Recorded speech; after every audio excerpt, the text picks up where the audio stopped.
Oke, recording start. Bismillahirrahmanirrahim. Assalamualaikum warahmatullahi wabarakatuh. Perkenalkan, nama saya Rizky Aditya Surya Pratama atau biasa disingkat SP, SSIMT, di mana pada pertemuan ke-14 untuk mata kuliah Kimia Organik 2 atau disingkat KO2 ini, saya akan lanjut menjelaskan tentang senyawa hidrokarbon, alkana, alkena, dan alkuna. Jadi kalau sebelumnya di materi yang sebelumnya saya menjelaskan tentang generalnya atau basicnya dari tiga senyawa ini, alkana, alkena, dan alkuna. Di materi kali ini saya akan menjelaskan lebih advance lagi, yaitu mengenai isomer dan juga reaksi-reaksi yang dialami oleh ketiga senyawa ini. Oke? Baiklah, pertama saya akan mulai dari isomer. Jadi, isomer itu adalah senyawa yang memiliki rumus molekul sama tapi strukturnya berbeda.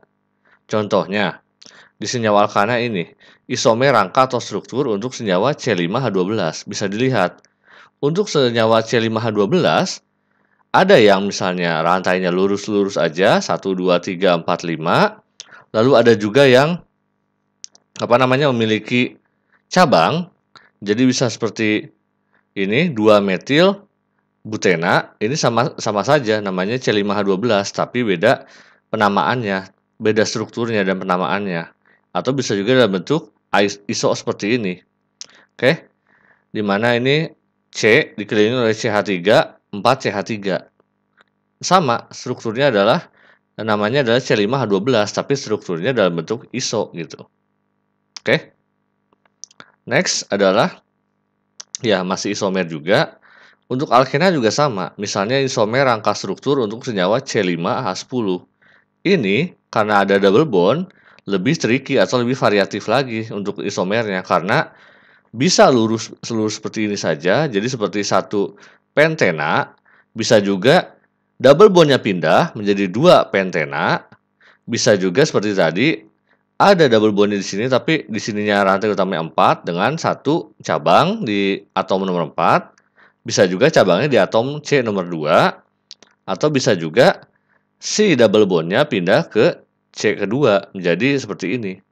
Intinya sama, untuk semuanya ini senyawanya adalah senyawa C5H10, tapi strukturnya berbeda-beda. Itulah namanya isomer. Oke. Sama untuk yang alkuna juga seperti ini. Jadi untuk senyawa C5H8 ada 3 isomernya seperti ini. Jadi bisa lurus rantai lurus seperti ini dengan triple bondnya di awal di C1 dan C2. Bisa juga lurus tapi triple bondnya ada di yang C2 dan C3. Nah, ini kenapa nggak ada yang di yang 3, Pak? Karena kalau pindah ke bagian 3 sini, ini juga dihitungnya sama, C-nya di sini, sehingga ini cuma dibalik-balik saja, tetap C2 ke C3 kalau misalnya ini pindah ke sini. Kalau pindah ke sini, ya jadinya seperti ini juga, cuma dibalik. Makanya ini tetap hanya 2 ini saja yang bisa berlaku. Atau bisa juga dibuat jadi ada cabangnya. Jadi ini ada 4C, di mana di C3 ada 1 metil, sehingga menjadi 3 metil butuna gitu. Semuanya ini, 3 senyawa ini, strukturnya itu senyawanya sama, C5H8. Tapi, ya rangka atau strukturnya beda gitu. Ada yang lurus, ada yang triple bondnya di awal, ada yang di tengah, ada juga yang memiliki cabang. Oke, itu kira-kira untuk isomer. Jadi, namanya sama, C5H8, tapi strukturnya beda-beda. Ada juga yang namanya adalah isomer geometri. Jadi isomer geometri itu akan terjadi apabila ada masing-masing atom C yang berikatan rangkap itu mengikat 2 atom atau gugus yang berbeda. Jadi misalnya ada C4H8 ya, ini misalnya untuk senyawa ikatan rangkap. Jadi untuk misal alkena atau alkuna gitu. Kalau di alkena seperti ini ada cis, ada trans. Cis di sini adalah yang sejajar atau dengan kata lain seperti ini mirroring. CH3 dengan CH3, C dengan C double bond, H dengan H. Oke, jadi saling berhadap-hadapan gitu, seperti cermin. Bedanya kalau trans itu adalah saling berdiagonal atau bersilangan gitu. Jadi di sini trans 2 butena, kenapa? Karena CH3 dan CH3 ini berseberangan, begitu pula dengan H di sini dan H di sini, membentuk seperti diagonal gitu. Oke, itu kira-kira bedanya cis dan trans. Kalau cis itu seperti mirroring, saling berhadap-hadapan. Kalau trans itu saling berseberangan, membentuk diagonal gitu. Oke, cukup jelas ya untuk isomer geometri ini.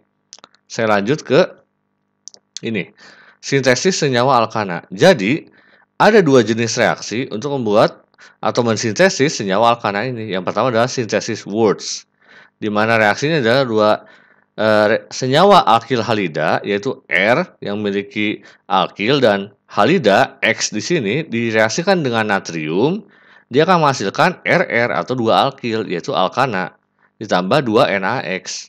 Contohnya, alkilnya misalnya CH3Cl untuk alkil halidanya, CH3 dan X-nya Cl. Ditambah 2 Na, dia akan menghasilkan CH3CH3 atau C2H6 ya.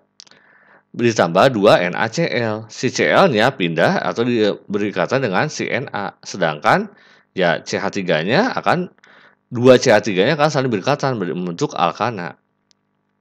Ada satu lagi itu sintesis Grignard, di mana sama bahan bakunya adalah senyawa alkil halida, cuma di sini tambah senyawa regen Grignard yaitu Mg.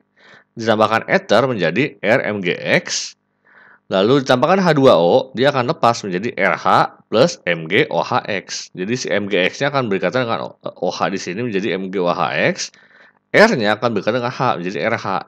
Atau yang kata lain ya alkana. Contohnya C2H5Cl, ini RX-nya atau senyawa alkil halidanya, ditambahkan Mg, lalu ditambahkan ether, dia akan menghasilkan C2H5MgCl. Oke, jadi Mg-nya masuk ke dalam sini, ditambahkan H2O, dia akan menghasilkan C2H dengan H di sini H5 ditambah H di sini jadi C2H6. Oke. Ditambah MgOH dari OH2O dan Cl. Sehingga dari dua sintesis ini kita bisa menghasilkan senyawa alkana, yaitu C2H6 dan sini C2H6 juga. Kira-kira seperti itu contohnya ya. Untuk senyawa alkena dan alkuna itu misalnya, yaitu contohnya untuk alkena itu dapat dibuat dengan eliminasi alkohol dengan bantuan asam sulfat pada suhu sekitar 170 derajat. Contohnya seperti ini. Alkohol, ya ada 1, 2, 3 propanol. Ditambahkan H2SO4 pada suhu 170 derajat. Dia akan lepas COH dan H di sini menghasilkan H2O, dan di sini dia akan menghasilkan CH3CH CH2 double bond, karena di sini H di sini dan OH di sini akan lepas membentuk H2O. Sisanya adalah CH3, CH dan CH2 double bond, yaitu adalah alkena. Oke, kira-kira seperti itu. Lalu untuk alkuna itu dapat dibuat dengan dehidrohalogenasi alkil halida. Ini nama reaksinya. Jadi misalnya ada CH3, CClH, CClH, CH3. Ini akan melepaskan senyawa HCl. Jadi dehidrohalogenasi. D itu pelepasan, hidrogen, halogen. Halogenasi adalah senyawa halogen yang menjadi 2HCl alkil halida. Oke. Sehingga akan yang tersisa adalah CH3, C, ini Cl dan H-nya lepas ya, akan menghasilkan 2HCl. Sehingga karena ini tinggal C dan C akan menghasilkan triple bond di sini dan CH3. Sehingga akan menghasilkan butuna di sini plus 2HCl. Oke, kira-kira seperti itu reaksinya untuk menghasilkan alkuna. Next adalah reaksi-reaksi pada senyawa hidrokarbon. Jadi untuk senyawa hidrokarbon ini ada beberapa reaksi, contohnya adalah reaksi oksidasi atau biasa disebut juga sebagai reaksi pembakaran. Ada dua jenisnya, yaitu pembakaran sempurna dan tidak sempurna. Pembakaran sempurna contohnya adalah yang warna hitam ini. Kenapa sempurna? Karena hasil akhirnya adalah CO2 dan H2O. Jadi, misalnya ada senyawa hidrokarbon tambah oksigen, itu akan menghasilkan CO2 plus H2O, maka itu adalah senyawa pembakaran sempurna. Ini juga sama C8H18 ditambah 25 per 2O2, dia akan menghasilkan 8 CO2 plus 9 H2O. Berarti sempurna terbakarnya. 2 C8H18 ditambah 25O2 menjadi 16 CO2 plus 18 H2O. Ya ini dikali 2 aja sih untuk pembilangnya atau koefisiennya ya. Ini intinya sama menghasilkan CO2 dan H2O. Kalau tidak sempurna, dia akan menghasilkan CO dan H2O. Jadi bukan CO2 tapi CO gitu, masih ada eksesnya. Jadi misalnya C8H18 tambah O2 menjadi CO plus H2O, itu hasilnya adalah pembakaran tidak sempurna. Contohnya adalah ini, C8H18 ditambah 17/2O2, dia akan menghasilkan 8 CO dan 9 H2O. Jadi karena ini oksigennya ternyata masih kurang, jadi dia tidak akan terbakar seluruhnya, masih belum sempurna pembakarannya. Maupun dikali 2 juga sama, 2C8H18 tambah 17O2 akan menghasilkan 16CO plus 18H2O. Jadi ini reaksinya tidak sempurna karena tidak menghasilkan CO2 dan H2O, tapi hanya sampai CO dan H2O saja. Karbon monoksida tidak sampai dengan karbon dioksida.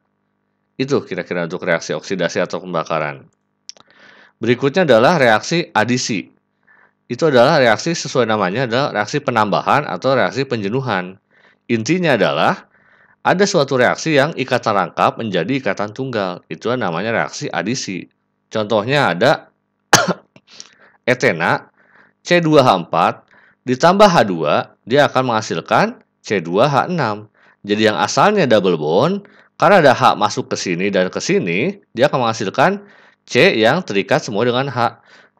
C yang mengikat H semuanya dan semuanya adalah menjadi single bond atau ikatan tunggal saja. Kebalikannya adalah reaksi eliminasi. Kebalikan dari reaksi adisi. Ciri utamanya adalah ya kebalikan. Ikatan tunggal menjadi ikatan rangkap. Contohnya, ada propana, ini ikatan tunggal ya. Ditambah nikel, dia akan menjadi propena dan gas hidrogen. Dia akan melepas H di sini menjadi H2, sehingga sisanya adalah CH3, CH, CH2 double bond. Oke, karena H di sini ini lepas menjadi H2 menghasilkan gas hidrogen. Oke, itu kira-kira untuk senyawa reaksi adisi dan reaksi eliminasi. Next adalah reaksi substitusi atau pergantian, di mana ada salah satu atom H pada senyawa hidrokarbon itu digantikan dengan atom-atom lain. Biasanya itu dari golongan halogen, contohnya F, Cl, Br, dan I. Contoh reaksinya, CH4 ditambah Cl2, Cl di sini dia akan masuk ke sini menjadi CH3Cl, dan sebaliknya, H di sini akan berganti ke sini, masuk ke sini menjadi HCl. Jadi saling berganti, makanya namanya reaksi substitusi. Terakhir adalah reaksi polimerisasi. Itu adalah reaksi penggabungan molekul-molekul sederhana atau monomer itu akan menjadi molekul besar atau namanya adalah polimer. Makanya namanya adalah polimerisasi, pembentukan polimer. Jadi contohnya ini ada polimerisasi etena yaitu CH2CH2 double bond menjadi polietena, di mana etena ini akan berikatan sebanyak N sehingga menjadi suatu molekul etena yang banyak atau namanya adalah polietena, di mana dituliskan sebagai CH2CH2 dalam kurung N. Jadi N itu adalah sejumlah berapa etena yang bereaksi membentuk polietena ini. Oke, itu kira-kira mengenai reaksi-reaksi senyawa hidrokarbon terutama alkana, alkena, dan alkuna ini. Terima kasih banyak sudah menonton sampai sini. Jangan lupa klik like, komen, dan juga subscribe channel saya ini ya. Wassalamualaikum warahmatullahi wabarakatuh.